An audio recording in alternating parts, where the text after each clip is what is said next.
माद्यस्य यतोऽन्वयादितरतश्चार्थे स्वभिज्ञस्वराट्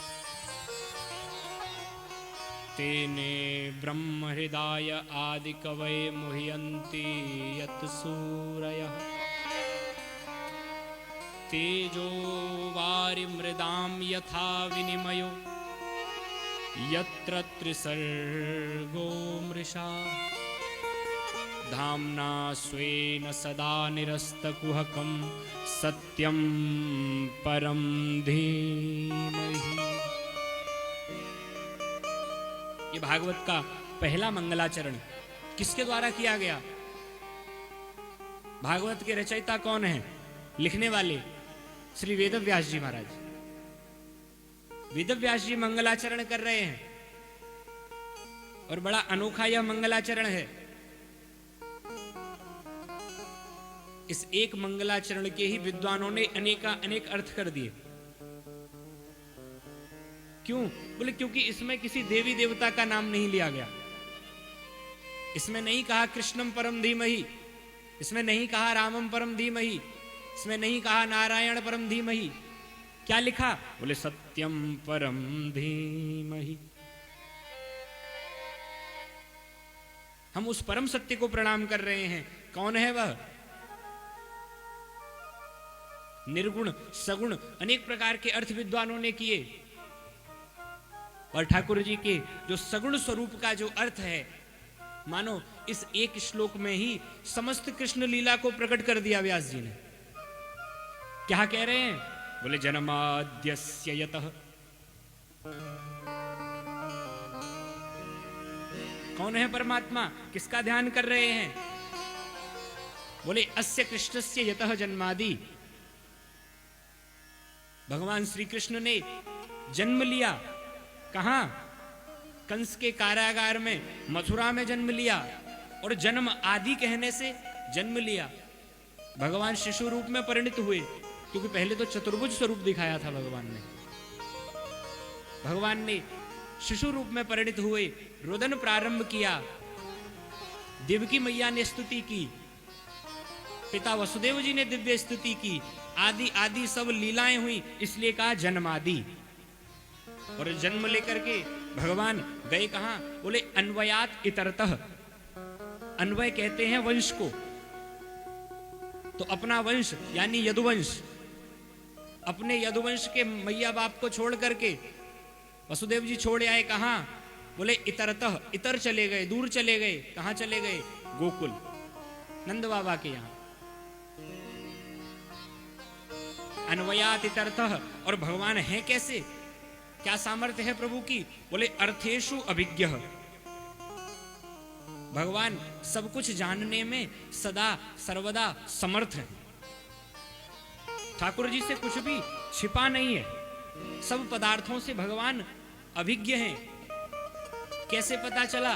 बोले पूतना कैसा सुंदर वेश धारण करके आई, गोपियों के झुंड में मिल गई, लेकिन भगवान ने एक दृष्टि में पहचान लिया। बोले सुंदरी नहीं है, राक्षसी है।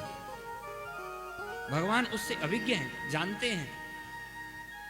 अघासुर महाराज अजगर का वेश बना करके आया। ठाकुर जी समझ गए, बोले यह कोई साधारण सर्प नहीं है, घोर राक्षस है। भगवान सबसे अभिज्ञ हैं। और स्वराट, स्वराट का अर्थ क्या है? बोले स्वेन राजते यह सह स्वराट। जो अपने ही प्रकाश से स्वयं प्रकाशवान है। क्या हम लोग अपने प्रकाश से नहीं है? नहीं। अभी ये लाइटें यहां ऑफ कर दी जाए सब, तो क्या प्रकाश रहेगा? तो हमको प्रकाश के लिए हम किसी पर डिपेंड हैं, निर्भर हैं। सूर्य चंद्र से हम प्रकाशित हो रहे हैं। सूर्य हमें प्रकाश देने वाला है, पर उस सूर्य को कौन प्रकाशित कर रहा है? वही परमात्मा। क्यों? बोले वह स्वराट है, उस पर अपना प्रकाश है। ब्रज के कुछ रसिक तो भैया कह देते हैं, बोले गोपियां जब भगवान से माखन छिपाती थी तो अंधेरे कमरे में रख देती थी कि कन्हैया डर के मारे यहां नहीं आएगा। अंधेरे कमरे में ताला लगा करके माखन छिपाया।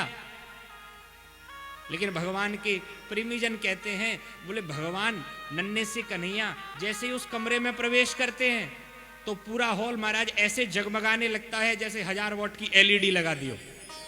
वह प्रकाश कहां से आया? बोले भगवान की देह ऐसी प्रकाशित है, भगवान के शरीर में वह प्रकाश है। ऐसे स्वराट प्रभु जिन्होंने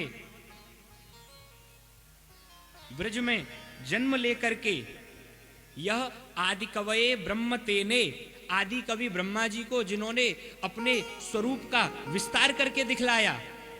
आदि कवये ब्रह्मणे, आदि कवये ब्रह्मणे ब्रह्मांडम विस्मापयतुम वत्स वत्स पालादि रूपम तेने विस्तारितवान। जिन्होंने ब्रह्मा जी को मोह हुआ, बछड़ों को चुरा ले गए, ग्वालों को चुरा ले गए, तो भगवान ही अपने रूप का विस्तार करते हुए असंख्य बछड़ों के रूप में और असंख्य ग्वालों के रूप में परिणत हो गए।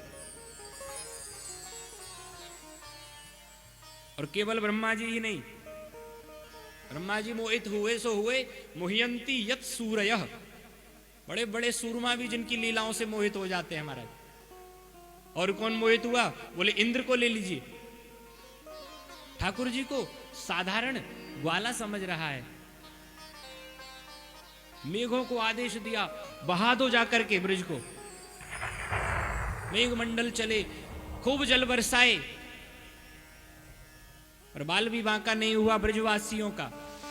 तो ऐसे बड़े बड़े सूरमा भी जिनकी लीलाओं से मोहित हो जाते हैं, ऐसे भगवान जो ब्रज में लेकर तेजो वारि मृदाम यथा विनिमयो, ब्रज में जन्म लेकर के भगवान पंच तत्व का विनिमय करते हैं, पंच तत्व को शुद्ध करते हैं प्रभु। पंच तत्व को शुद्ध करने की आवश्यकता, अच्छा कोई ये पूछे कि पंच तत्व अशुद्ध हैं क्या? पृथ्वी जल तेज वायु आकाश कितनी पवित्र चीजें हैं, छित जल पावक गगन समीरा, कितनी इनकी महिमा है। और भैया फिर इनको शुद्ध करने की आवश्यकता क्यों पड़ी? क्योंकि तुलसीदास जी ने अगली ही पंक्ति में इन सब को अधम करार दे दिया। चित जल पावक गगन समीरा, पंच रचित अति अधम शरीरा।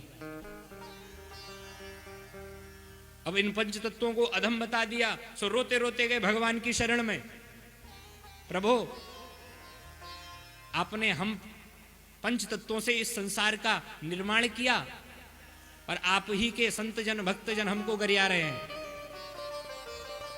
क्या करें? बोले हमारा शुद्धिकरण करिए। सो महाराज ब्रज में जन्म लेकर के तेजो वारि मृदाम यथा विनिमयो, तेज यानी अग्नि, भगवान ने दावानल पान किया है, अग्निपान किया है, अग्निपान के द्वारा तेज को शुद्ध किया है। कालिया मर्दन करते हुए भगवान ने जल का विनिमय किया, जल को शुद्धि की। मृदु भक्षण लीला की, भगवान ने माटी खाई, मृदा का शुद्धिकरण किया। रासमंडल के माध्यम से भगवान ने वायु को शुद्ध किया, ऐसी सुवासित पवन बहने लगी। और तृणावर्त जैसे राक्षस को आकाश में ले जाकर के भगवान ने मारा, आकाश को भी भगवान ने शुद्ध कर दिया। पांचों तत्वों का विनिमय करते हुए प्रभु ऐसे जो उद्धव जी को, और जिनकी तीनों स्थानों की लीलाएं सत्य हैं, भगवान ने मुख्यतः 3 स्थान पे लीला की। ब्रजमंडल, ब्रजमंडल में गोकुल, मथुरा, वृंदावन इत्यादि, दूसरा बोले द्वारिका, और तीसरा इंद्रप्रस्थ हस्तिनापुर पांडवों के पास। तीनों स्थानों का भगवान का जो परिकर है वह नित्य सत्य है। कोई कलाकार, देखो हम यहां कथा कहने आए, अथवा कहीं आप देखो रास जब हो तो रासाचार्य जो हैं वे अकेले नहीं आते हैं, उनका पूरा परिकर साथ में आता है। पर्दे के आगे आकर कोई भगवान के स्वरूप में है, कोई राधा रानी के स्वरूप में है, कोई मयूर के स्वरूप में है, कोई सखियों के स्वरूप में है, कोई मनसुखा के स्वरूप में है, और पर्दे के पीछे सब एक। इसी प्रकार से भगवान अपने समस्त परिकर को गोलोक धाम से लेकर पृथ्वी पर पधारे हैं, अकेले नहीं आए कन्हैया। ऐसा भगवान का वह नित्य परिकर, तीनों धामों का परिकर नित्य सत्य है, जो उद्धव जी को अपने ज्ञान के द्वारा उद्धव के अज्ञान अंधकार को नष्ट करते हुए परम धाम को पधारे।